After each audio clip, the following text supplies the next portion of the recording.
מעדויות שאספנו במהלך ההיריון, נמצא שהשני היה יותר מאתגר מהראשון. כנראה שזו בעיקר משום העובדה שכבר למדת שאין חופש בחופשת לידה.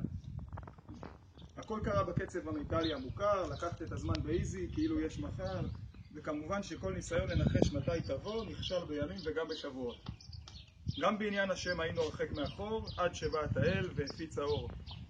ילד שני זה כבר ממש משפחה, נסכל כל ניסיון לרגע מנוחה. אבל אל ייאוש, יש בזה ברכה, כבר אמרו טיפשים, ילדים זו שמחה.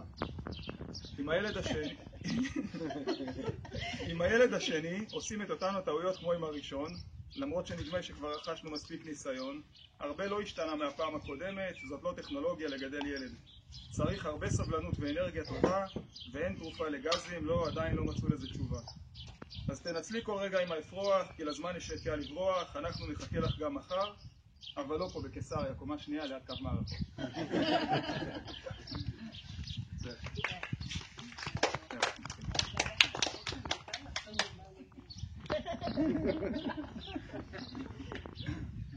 חנה המתנה.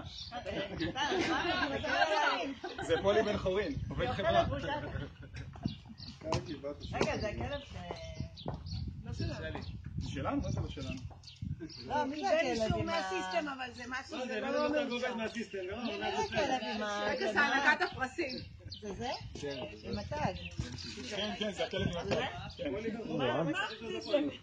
הוא אמר מתנה. לא. פולי החופשי. לא. זה באבן קצר. זה מלא מכתבים שאת צריכה לקבל. זה מאיתנו. וזה סתם כזה. חזרתי לשרוד כזה לקטנטונת, נראה לי היא צריכה לגדול. כן. זה כמו בהודו, טל.